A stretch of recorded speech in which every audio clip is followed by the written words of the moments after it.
Ladies and gentlemen, good evening. Earlier today, in the morning to be precise, I did a video on this platform on IEBC, the Independent Electoral and Boundaries Commission, and whether that body can conduct a free, fair, and verifiable elections in this country. My verdict remains the same, that IEBC as currently constituted cannot preside over a free, fair, and credible elections. And that's why I've always been laughing at none other than William Ruto whenever he claims that his votes cannot be stolen. The truth of the matter is that the 2007 election was rigged. The 2013 election was rigged. The 2017 elections was also rigged. And if you want to confirm that, just go to those elections and tell me the percentage which Raila Odinga got. In 2007, Raila Odinga got 44%. He had the support of Ruto. In 2013, Raila Odinga again got 44%. In the last election, Raila Odinga got 44%.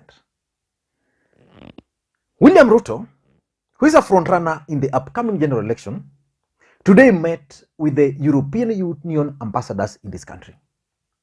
And during that meeting, William Ruto made some claims that 1 million voters have been removed from IEBC register, and that majority of these 1 million voters have been removed from his stronghold. That's a serious allegation. In this video, I want us to go into details about that William Ruto's comment, because in politics, nothing happens out of mere coincidence. Before we proceed, please, I want you to listen and pay very close attention to what the Deputy President is saying. We have confidence in the IEBC having the capacity to deliver this election if they are not interfered with. It is, however, obvious and clear to us that there are functionaries in government who want to undermine the capacity of the IEBC to deliver a credible, transparent, democratic election. That is unacceptable to the people of Kenya. When public officials take positions that are contrary to their oath of office, to the dictates of the Constitution, they are not only sabotaging the Constitution, but they are active agents of undermining a credible, transparent election. Public officials in charge of ICT, when they make statements that they are in charge of data that will make whichever side win, that undermines the credibility of the election. And we expect friends of Kenya, like the EU, to speak to those issues, because the issue of a credible election is good for everybody, including our partners. We will take a position as a party. We are writing to the IEBC. You have seen in the media that there was an attempt to obliterate names from the IEBC register, and so far, almost 800,000 names. 800? Yeah.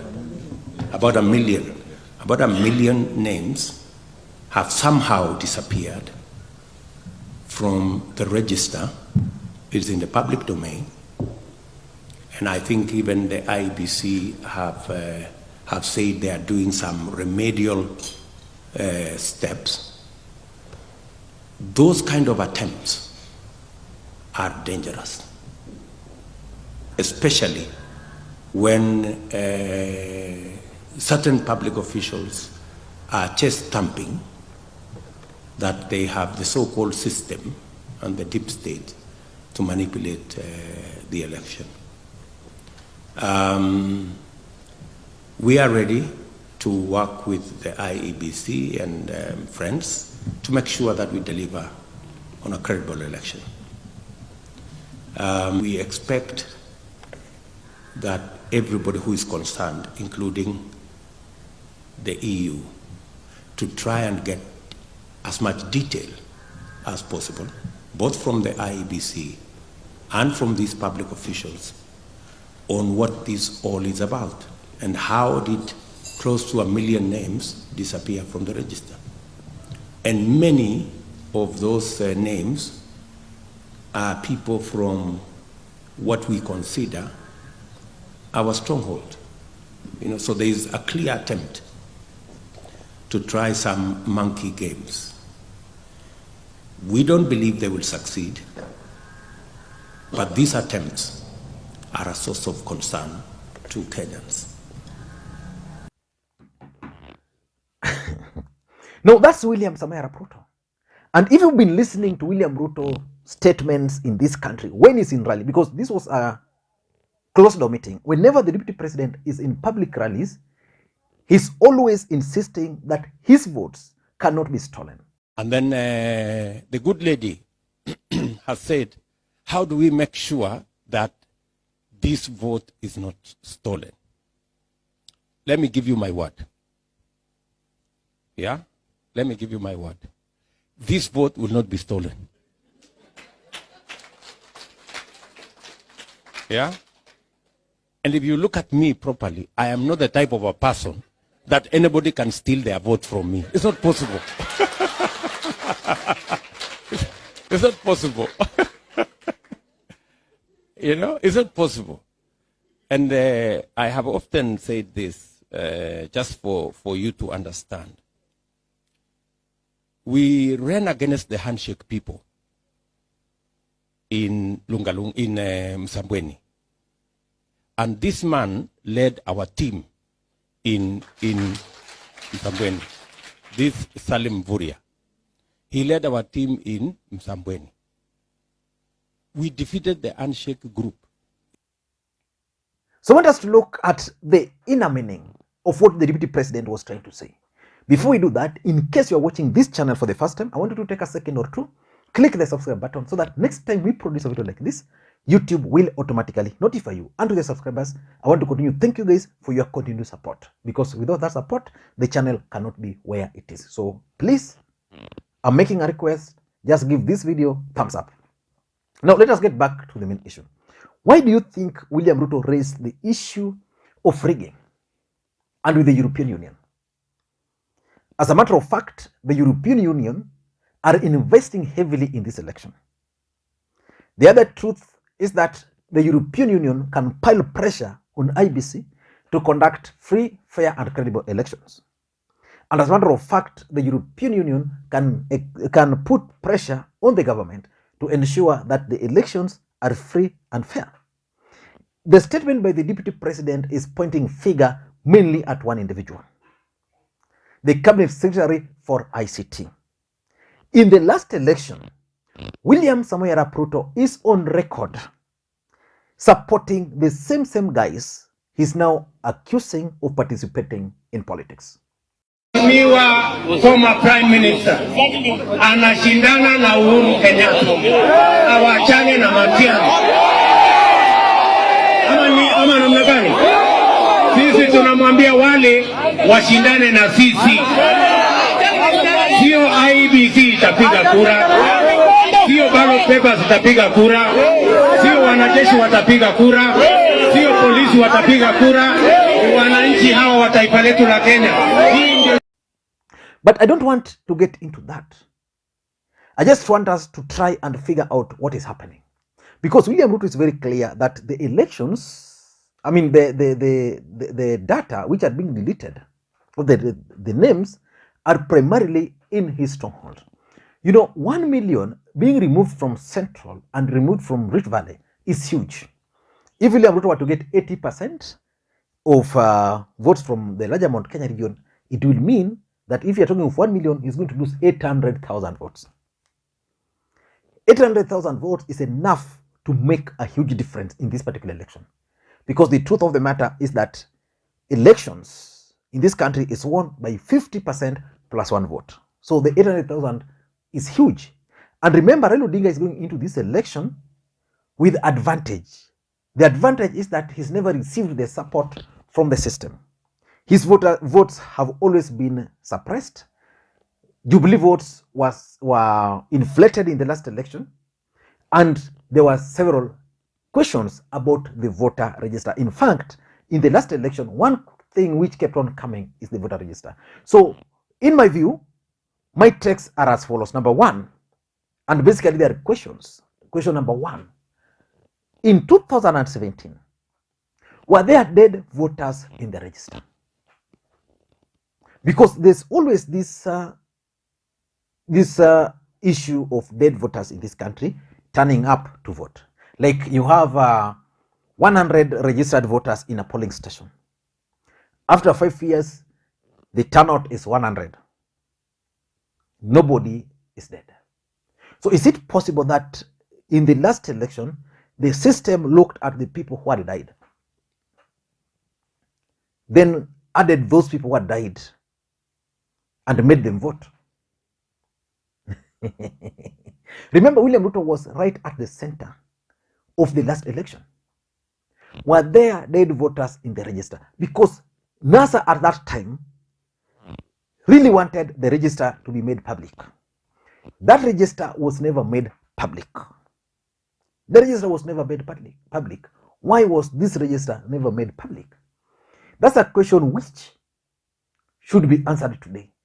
If these dead voters were allowed to register, is it possible that they are the people who have been removed? That's question number one. Question number two, were there fake voters in the register?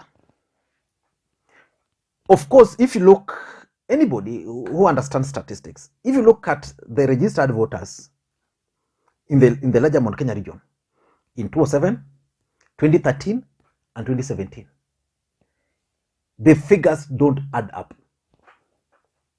Those figures were not adding up. For example, in Nakuru, between 2013 and 2017, over 500 new people registered to vote. We even had voter registration, which ended last time here. No such kind of numbers were increased. So is there possible that fake voters were added into the register? And therefore, when the audit was conducted, the audit by KPMG, when they conducted the audit, then they realized that there were fake voters in the register. And these are the people who are removed. So that's a question which Ruto should answer. He should ask himself, because he was part and parcel of the last election. Were there fake voters? The third question is, was there a fake register in the last election?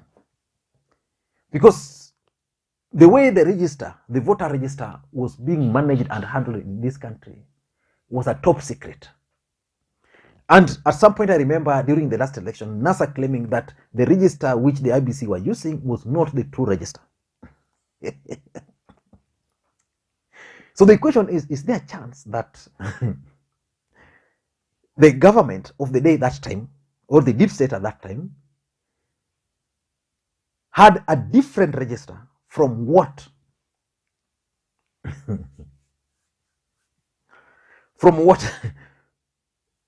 the real register was? That's a swelling. Is it possible that there was a fake register, and that fake register is the one which had those high number of registered voters, while the real register is the one which was handed over for auditing? Because according to this audit report, According to the audit report, where 1 million people were found to have moved or been removed, these guys didn't sign anything. So who moved them? They were deleted. Who deleted them? They didn't delete themselves. Which takes us to the last question. Who won the last election? Until next time, that's my take. But William Ruto is paying the price. The price he's paying is what is called electoral injustice. I am only sad that Raila Odinga has not fought for electoral justice since he entered into the handshake. Because as a country, we cannot allow this, whatever is happening at IEBC, to continue happening. IEBC should provide Kenyans with a clear register. Then the government should also provide Kenyans with the list of people who have died since they last voted. Those lists are public domain. Then Kenyans will be happy. We want an election where if Raila wins, let him celebrate. If Ruto wins, let him celebrate. But the truth of the matter is that IEBC is playing with the mind of Kenyans. But William Ruto should not complain. He never complained in the last election. All these issues he's raising, there were 6 issues he's raising. These 6 issues were actually raised by NASA. He was the vocal guy who was always responding, attacking NASA over these issues. So it just payback time for him. For him, I don't have sympathy. Thank you guys, and please may you have a good day. Bye-bye.